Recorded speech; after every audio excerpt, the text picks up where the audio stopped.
Bonjour et bienvenue dans cette deuxième vidéo sur le loueur en meublé. Nous avons vu dans la précédente vidéo, parmi les avantages de cette formule de location, que nous avons un rendement final, donc fiscalité déduite, qui s'étale de 4 à 6% par an, ce qui dans le contexte actuel des performances des autres placements, y compris immobiliers, est un très bon résultat. Nous allons voir donc aujourd'hui, comme je vous l'avais annoncé, comment peut-on investir en LMNP? Quels sont les pièges éventuels du LMNP et également ce qu'il convient de faire si vous voulez investir en LMNP. Alors, comment investir en LMNP? Alors, je vous rappelle que LMNP, ça veut dire loueur en meublé non professionnel. Pour faire simple, c'est loueur en meublé. La notion de non professionnel étant plutôt une notion d'importance financière de l'opération et de poids de l'opération dans les revenus de l'investisseur qu'une notion à proprement parler de professionnel ou pas professionnel. Alors, on peut investir dans le loueur en meublé non professionnel tout simplement en se le faisant soi-même, c'est-à-dire en déterminant par la réflexion, par l'analyse, quels sont les types de logements et les emplacements qui conviennent au genre de public que l'on va vouloir loger. Ça, c'est une première étape. La deuxième étape va être, bien sûr, d'identifier ces logements concrètement sur le marché, de les acheter, et de les acheter dans des conditions de prix qui respectent l'objectif final de performance de l'opération. Donc, déjà, ce stade, ce n'est pas si simple. Et puis, ensuite, il faudra passer aux choses du domaine de l'exécution de la location en meublé non professionnel, donc c'est-à-dire meublé. Donc ça, ce n'est pas très compliqué. Il faut simplement veiller à respecter les obligations réglementaires qui font que le logement sera vraiment éligible au statut du loueur meublé. Et puis se mettre en recherche de locataires, donc mettre en place un marketing pour avoir des demandes locatives, bien sûr, à destination du public que l'on souhaite obtenir, et assumer tout ce qui va avec ce genre de location, à savoir des états des lieux nombreux et fréquents, puisque la location en meublé s'adresse à des personnes qui en général restent peu de temps dans les logements, quelques jours, quelques semaines, quelques mois. Donc état des lieux entrants, état des lieux sortants, propreté et tout ce qui s'ensuit au niveau maintien du logement dans un état qui lui permettra d'être loué sans délai lorsque un locataire s'en va. À cela, il faut ajouter que comme il s'agit d'opérations qui ne sont pas traitées dans le cadre fiscal du bénéfice ou du déficit foncier, donc des revenus fonciers, mais des bénéfices industriels et commerciaux, eh bien, il faut s'inscrire au registre du commerce, ça c'est une formalité, et puis tenir une comptabilité professionnelle. Donc ça c'est déjà plus compliqué. Et si en plus on veut bénéficier de la récupération de la TVA qui est attachée à certaines formes d'exploitation, je vais venir un peu plus en détail tout à l'heure, eh bien il faudra faire les démarches fiscales auprès des centres des impôts pour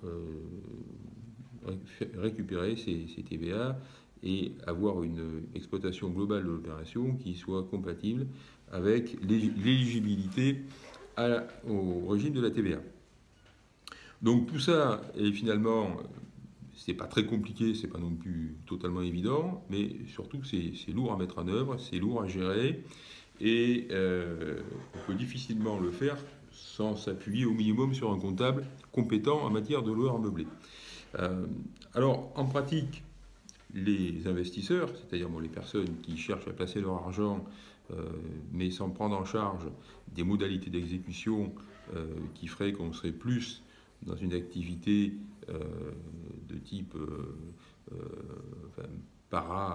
paraprofessionnel qui consiste à tout mettre en place, eh bien, les investisseurs passent plutôt par des opérations présentées par des exploitants professionnels. Alors, quelles sont ces opérations ? Alors, ces exploitants professionnels, ce sont bien évidemment des spécialistes d'un certain nombre de certaines activités dans le domaine de la location meublée. Les plus connus, ce sont les exploitants de résidences étudiantes. Donc, autrement dit, ça consiste à investir dans une résidence pour étudiants. Il y a aussi, ça commence à être connu puisque beaucoup de gens pratiquent ça en tant que clients pour leurs vacances, ce sont les résidences de tourisme, hein, les résidences dans lesquelles vous allez passer une semaine, 15 jours, un mois, quand vous partez en vacances à la montagne ou au bord de la mer. Dans le même style de résidence, il y a ce qu'on appelle les résidences de tourisme d'affaires. Le nom est explicite. La différence avec les résidences de tourisme, c'est que leur localisation géographique ne sera bien sûr pas la même. Hein. Dans le premier cas, on est dans des sites maritimes ou montagnards. Dans le deuxième cas, on sera plutôt dans des cœurs de ville ou dans des proximités de zones d'affaires. Et puis il y a aussi quelque chose dont le nom est relativement connu et la réalité beaucoup moins, c'est ce qu'on appelle les EHPAD, donc les établissements hospitaliers pour personnes âgées dépendantes, plus connus sous le nom de maisons de retraite. Donc toutes ces activités, vous voyez bien, sont de nature très différente. La compétence qu'il y a pour gérer une résidence étudiante n'a rien à voir avec celle qu'il y a pour gérer une EHPAD. Les obligations administratives ne sont pas du tout les mêmes, les conditions nécessaires à l'ouverture d'un établissement ne sont pas du tout les mêmes que celles nécessaires à l'ouverture d'un autre, ce qui veut dire qu'à chaque fois on a des entités, des sociétés qui sont de véritables professionnels dans ces domaines d'exploitation. Ce professionnalisme, évidemment, garantit aux investisseurs, d'une part, d'avoir à s'occuper de rien, puisque ce sont les entités d'exploitation qui vont s'occuper de tout ce qu'on a dit avant, c'est-à-dire la recherche des locataires, le marketing, la gestion, le maintien en état, les petites réparations et tout ce qui va avec la location meublée. Ce sont elles qui présenteront aux investisseurs un cabinet comptable, sachant que l'investisseur est libre d'aller où il veut, mais c'est facile.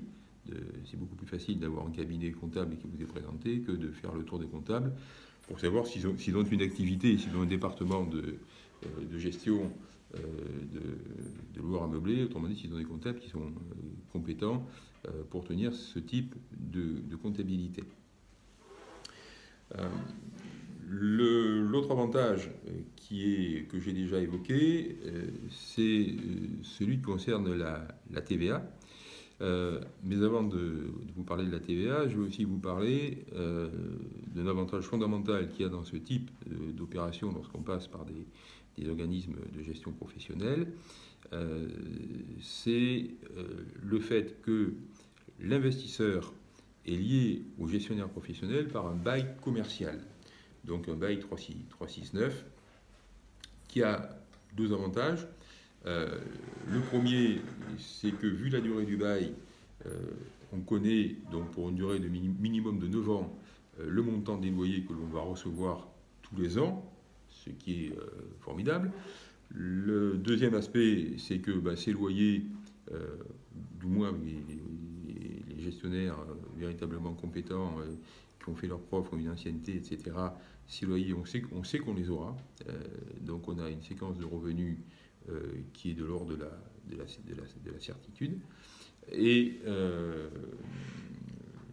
le dernier avantage, enfin ça je vais l'évoquer rapidement, c'est l'absence totale de gestion.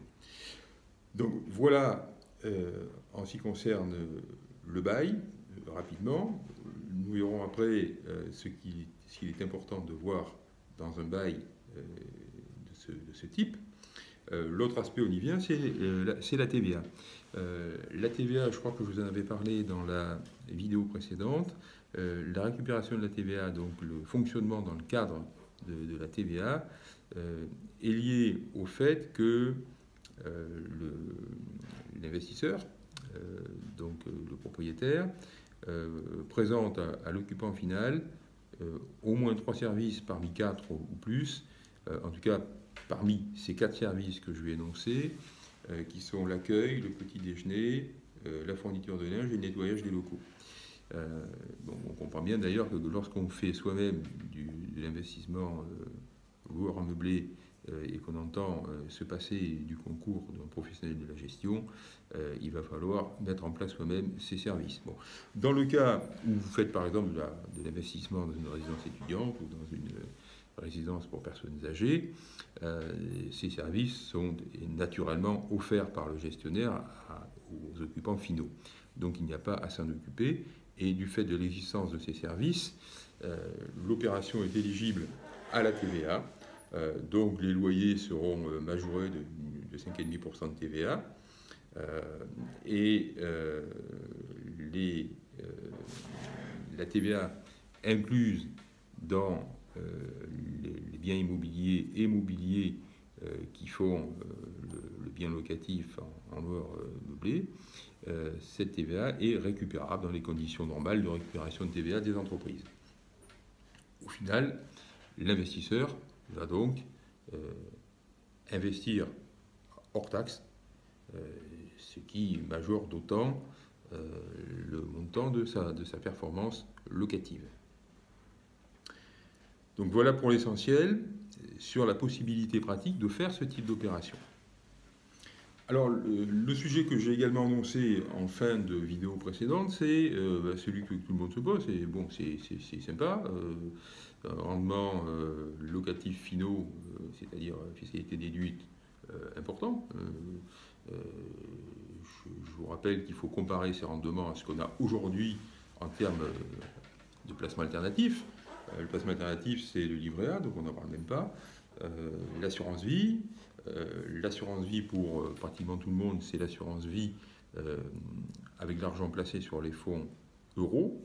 Et ces fonds en euros ne cessent de baisser, et c'est lié bien sûr à la baisse du taux obligataire, donc la fameuse baisse des taux, qui est peut-être achevée, mais qui étant achevée ne résout pas le problème tant que les taux n'ont pas remonté sérieusement, et vraisemblablement on en est très loin, du moins en Europe.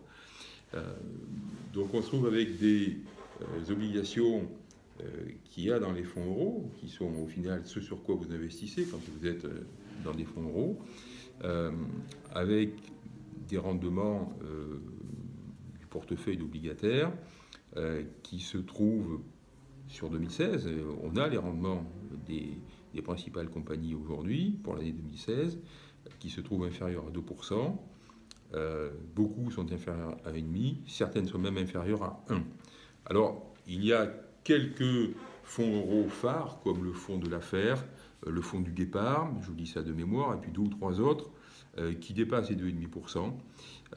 Il y a même un fonds euro ou 2 fonds euros qui sont basés sur la pierre, bien évidemment, qui échappent donc au carnage, qui eux dépassent les 3%, ce qui est très bien, sauf que évidemment ce n'est pas du tout représentatif du secteur, et que l'immense majorité des personnes qui ont des contrats d'assurance vie investis en euros se trouvent en 2016 avec moins de 2% de rendement brut sur leurs produits. Moins de 2% de rendement brut, sachant que dans le meilleur des cas, lorsqu'on retire cet argent, puisque l'idée étant évidemment de comparer l'utilité de cet investissement avec celui dont on est en train de parler, donc à quelles conditions on peut bénéficier de notre argent, est-ce que ça rapporte vraiment? Lorsqu'on retire cet argent, on va être taxé au minimum à 7,5% au titre de l'impôt sur le revenu, dans le cas le plus favorable par rapport à l'ancienneté du contrat, auquel il faut ajouter 15,5% de prélèvements sociaux. Donc 7,5 et 15,5, ça fait 23, donc pratiquement le quart. Et prenez un contrat qui a délivré même du 2%, ce qui en 2016 fait plutôt partie des contrats pas trop mauvais. 2016, 2% moins un quart, bien ça fait 1,5%. Donc on a un rendement qui donne du 1,5% net de fiscalité. Alors inutile de dire que ce n'est pas avec ça que l'on peut compléter véritablement ses revenus pour la retraite. 1,5%, c'est pratiquement ce qui est nécessaire pour maintenir la valeur de son placement compte tenu de l'inflation. Donc livret A à août, assurance vie à août également. Qu'est-ce qui reste comme terme de comparaison par rapport à ce type de placement? Il va rester l'immobilier locatif classique. Alors, l'immobilier locatif classique, je vous ai dit dans la première vidéo quels sont les chiffres réels de la performance finale. J'ai eu quelques retours de personnes qui s'en étonnaient, persuadées qu'elles échappaient à cette réalité. Donc je répète quelles sont les, les, les réalités à prendre en compte lorsqu'on fait de l'investissement locatif, qu'il soit dans l'ancien ou dans le neuf. En face des loyers, il faut mettre, je ne parle même pas des intérêts d'emprunt, il faut mettre la totalité des frais de fonctionnement que l'on a. Ces frais de fonctionnement, lorsqu'on est investisseur, autrement dit qu'on ne gère pas soi-même, c'est les frais d'agence immobilière, plus les frais de l'assurance loyer impayé, enfin le coût de l'assurance loyer impayé, plus le coût de la taxe foncière, plus le coût de la partie des charges de copropriété qu'on n'impute pas sur le locataire, mais qu'on continue à payer soi-même en tant que propriétaire. Ça, c'est quand on est dans le neuf. Quand on est dans l'ancien, on a, alors cet ensemble, ça fait pas loin de 25%. Quand on est dans l'ancien, en plus de cela, on a les frais de maintien en état du bâti, autrement dit les travaux, pour faire simple. Ces travaux, c'est d'une part les travaux qu'on peut être amené à faire dans l'appartement, parce que l'appartement n'a pas 5 ans, n'a pas 10 ans, mais en a 25, en a 50 ou en a 100. Bien évidemment, régulièrement, il faut faire ce type de travaux, et aussi de l'immeuble, les parties communes, voilà. Bon, là, il y a des statistiques qui sont faites par les organismes immobiliers. On se trouve fréquemment avec des surcoûts qui s'ajoutent donc aux coûts initiaux que je vous ai dit, qui sont de l'ordre, qui sont de 10, de 20 ou même de 30% par an, selon l'état des immeubles, etc., etc. Donc lorsqu'on a tenu compte de la réalité de ces coûts, et la réalité de ces coûts, on la mesure dans la durée, parce qu'on peut très bien avoir fait un investissement locatif dans l'ancien il y a un an, il n'y a pas de travaux, et on va dire... Pierre Beaumont, il est gentil, mais il nous raconte n'importe quoi. Sur une période de 10 ans, on n'échappe pas à des travaux significatifs. Et là, on impute le coût de ces travaux sur bien la totalité de la période écoulée, donc sur chaque année, et les proportions que je vous indique, on le retrouve. Et quand on applique ces proportions de charges par rapport au loyer, on retombe sur des rendements après l'ensemble des frais, qui sont, dans le meilleur des cas, qui sont de 4%, de 3%. Je parle dans l'ancien, dans le neuf, c'est moins bon que cela, bien qu'il n'y ait pas de travaux, mais les rendements locatifs de base sont nettement moins bons. Et une fois qu'on a appliqué la fiscalité qui est massive sur les bénéfices fonciers, eh bien, dans les cas les plus sympathiques, on divise ce chiffre par 2, puisque prenez un investisseur qui est dans la tranche à 30%, tranche marginale d'impôt à 30%, ce qui est le minimum de la plupart des investisseurs, puisque les investisseurs sont, on va dire sociologiquement, sont les personnes quand même les plus imposées. Et 30%, on fait partie des personnes les plus imposées, mais on est les moins imposés parmi les plus imposés. À ça, il faut ajouter les 15,5% de prélèvements sociaux, et bien on est tout de suite sur une base de quasiment 50% d'impôts. De fiscalité globale. Donc si on a un rendement brut, non pas brut, mais un rendement net après frais et qui fait plus 4%, vous appliquez une fiscalité de 50%, il vous reste du 2. Si vous êtes dans une tranche d'impôt non pas à 30 mais à 41 ou à 45, vous êtes en dessous de ça. Et bien souvent, cette fiscalité, elle s'applique sur un point de départ qui n'est pas 4 mais qui est plus petit. Voilà la réalité de l'investissement locatif classique. Aujourd'hui, c'était mieux il y a 10 ans, c'était mieux il y a 20 ans, mais c'est comme ça et ce n'est pas parti pour s'améliorer compte tenu de l'ensemble du contexte que vous connaissez. Donc tout cela ne fait que souligner la supériorité de la solution qui s'appelle loueur en meublé non professionnel ou même professionnel, bien que ce soit une activité qui concerne très peu de monde lorsqu'on parle de loueur en meublé professionnel. Voilà, donc c'est important, c'est de mesurer l'opportunité dans le contexte actuel de ce type d'investissement comme solution pour capitaliser, puisque quand on capitalise, mettons, à 5% net par an, on n'a pas les mêmes résultats que quand on capitalise à 1,5%. On peut même dire que quand on capitalise à 5% net par an, c'est un taux de capitalisation performant qui permet dans la durée de vraiment augmenter significativement son capital. Quand on capitalise à 1,5%, on peut dire que c'est un taux qui ressemble plus à la paralysie qu'à la capitalisation. Donc voilà ce qu'il faut garder à l'esprit quand on va réfléchir à l'opportunité de faire du loueur améublé. Ensuite, je reviens donc à la question des pièges, puisque là c'était une parenthèse. Quels sont les pièges possibles? Alors, le premier piège, c'est le choix de l'exploitant.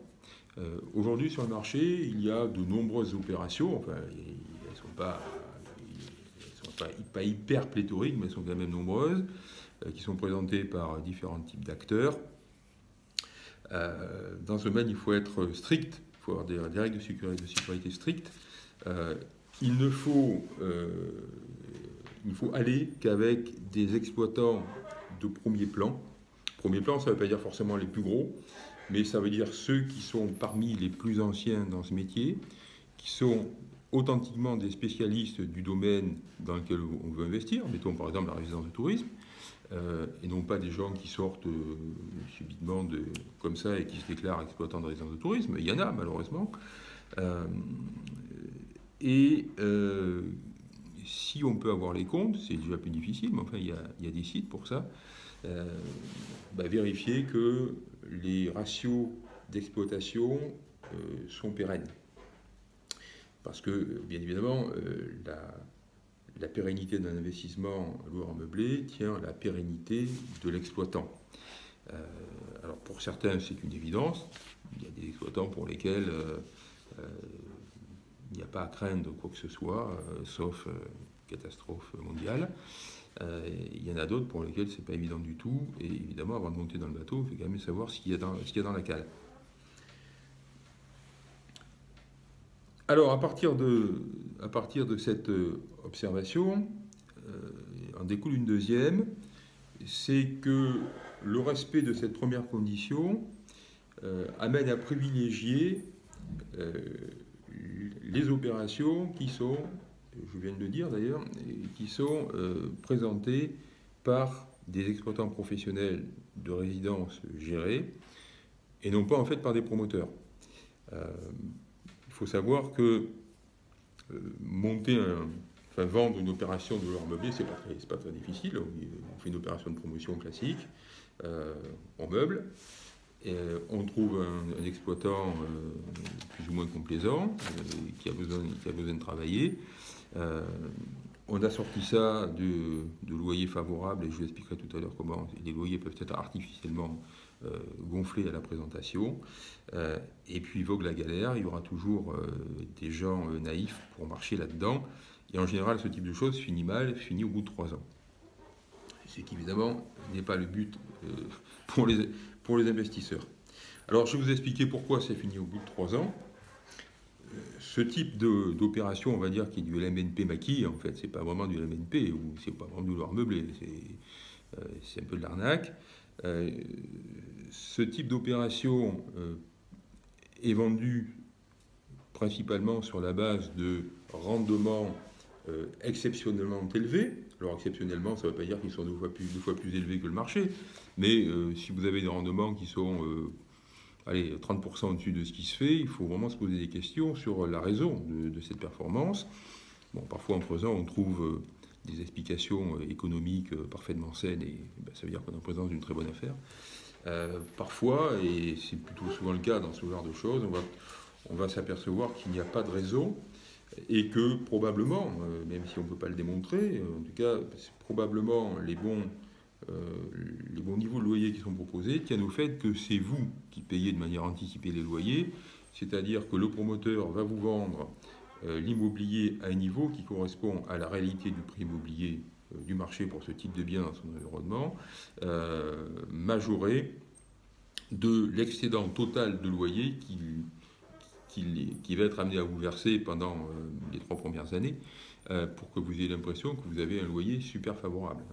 Donc en clair, il a constitué à l'avance une provision qu'il redistribue pendant 3 ans, et cette provision, c'est vous qui l'avez payée parce qu'elle est intégrée dans le prix de vente de l'immobilier. Alors je vous parle de ça parce que bon, c'est pas un grand classique. En tout cas, c'est un classique, même si beaucoup d'opérations, Dieu merci, échappent à cette triste réalité. Alors qu'est-ce qui se passe au bout de 3 ans? Eh bien, comme je vous l'ai dit, un des avantages de passer par des exploitants professionnels, c'est que vous êtes lié à eux dans le cadre d'un bail commercial. Donc c'est un bail normal, 3, 6, 9. Mais les baux sérieux prévoient une dérogation à la possibilité de sortir tous les 3 ans, qui est justement que chaque partie, à savoir l'investisseur, donc vous-même, si on parle de vous, l'investisseur et l'exploitant renoncent pendant les 9 premières années à utiliser leur pouvoir de mettre fin au bail. Bien évidemment, dans ces opérations frauduleuses dont je vous parle, le bail ne prévoit pas cette clause et au bout de la 3e année, l'exploitant véreux va vous envoyer une recommandée en disant bien, je suis désolé, mais le bon rendement exceptionnel que vous aviez les 3 premières années ne peut pas être maintenu parce que finalement le taux de remplissage n'est pas ce qu'il aurait dû être, ce qu'on avait prévu. Enfin, voilà, vous imaginez la teneur de la lettre. Par conséquent, nous vous proposons de diminuer vos loyers de 20, de 30, voire 50%.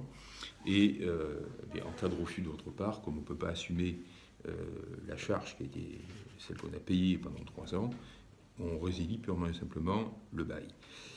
Et la lettre que vous recevez, bien évidemment, toutes les personnes qui ont investi dans la résidence la reçoivent. Et si le bail est résilié, ça veut dire que l'exploitant, bye bye, au revoir, et vous vous trouvez avec un bien dont plus personne ne s'occupe et que vous ne pourrez pas louer dans les conditions locatives qui ont été celles en vigueur les 3 premières années. Il faudra donc vous trouver un autre exploitant qui, lui, étant a priori quelqu'un de sérieux, vous dira mais moi, vos rendements locatifs là, je ne peux pas fonctionner dans ces conditions-là. Donc, qui finalement vous proposera à peu près la même chose que vous a proposé l'escroc qui a abusé de vous au début. Donc ça, c'est un écueil. Je vous l'ai dit, cet écueil, on l'évite simplement par la qualité des signatures, par l'historique des comptes, par la réputation aussi, et puis voilà. Et en regardant le bail. Alors, le bail, c'est à la fois une source de piège, et c'est aussi ce qui fait une partie de la performance de ce type d'opération. Le bail, bien sûr, le bail commercial fixe les relations entre l'investisseur et l'exploitant et fixe notamment la répartition des charges de fonctionnement entre eux. Alors, je ne vais pas entrer dans le détail là, maintenant, mais un bon bail met à la charge, en cas sur le dos de l'exploitant, donc de la société, l'EHPAD si c'est une EHPAD, la résidence et la société d'exploitation de résidence étudiante si c'est le cas, la société de gestion de résidence à la montagne si c'est ce cas-là, etc. Mais à sa charge la quasi-totalité du fonctionnement ordinaire et même une partie des dépenses extraordinaires telles que les gros travaux selon l'article 606 du Code civil. Enfin, ceux d'entre vous qui pratiquent déjà ce genre de formule savent de quoi je parle. Pour les autres, je pourrais vous en parler personnellement dans le cadre d'entretiens que vous voudriez que nous ayons. Voilà ce qui est important à savoir avant de se lancer dans le loueur en meublé professionnel ou non professionnel.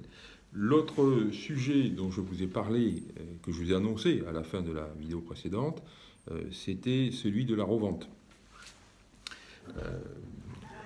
Le thème étant, si je me lance dans un investissement de ce type, à quelles conditions pourrais-je revendre? Alors il faut savoir que premièrement, ça fait déjà pas mal d'années, ça fait au moins une dizaine d'années que le loueur en meublé non professionnel bénéficie d'un second marché, autrement dit d'une arrivée d'une offre de biens à la revente importante et croissante. Ça tient tout simplement au fait que des opérations qui ont été initiées dans le passé sont arrivées au terme des baux et que certains en profitent pour arrêter l'opération et faire autre chose. Ça tient aussi au fait que, vous allez le voir tout de suite, on peut arrêter ce genre d'opération en cours de bail à partir du moment où on revend à un autre investisseur sans subir de pénalité. Donc tout ça fait qu'il y a une offre croissante de biens sur le marché. Cette offre est structurée et prise en main par des professionnels de la revente, qui sont en quelque sorte des agents immobiliers spécialisés là-dedans. Et chiffre officiel de la profession, si je me trompe, je ne me trompe pas plus de 50% dans mon chiffre. Aujourd'hui, pour revendre un bien, un appartement en loueur en meublé non professionnel ou professionnel, peu importe, en tout cas dans le cadre d'une résidence gérée, le délai c'est d'environ 2 mois. Donc c'est quelque chose, on est quasi liquide. Ce qui est plus court que pour l'immobilier classique, hein, malgré la réduction des temps de vente qu'on a sur l'immobilier classique, qu'on a eu depuis 1 an ou 2 sur l'immobilier classique.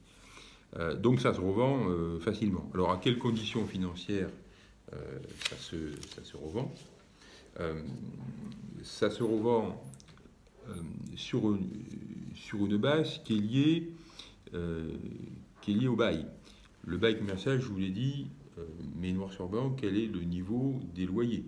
Bon, ce niveau des loyers, si on fait le rapport entre les loyers et la valeur d'achat du bien, on a un rendement locatif. Hein, on revient au b.a.-ba de ce qu'est le rendement locatif dans ce type d'opération dont je vous ai parlé.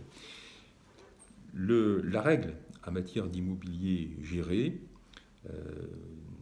en matière d'immobilier de rendement en général, c'est que les personnes qui achètent ça sont des personnes qui sont en recherche de rendement. Et c'est ce rendement qui va déterminer en réalité la valeur de l'immobilier. Cette règle, elle n'est pas propre aux loueurs meublés. C'est également la règle qui s'applique dans l'immobilier commercial en général. C'est le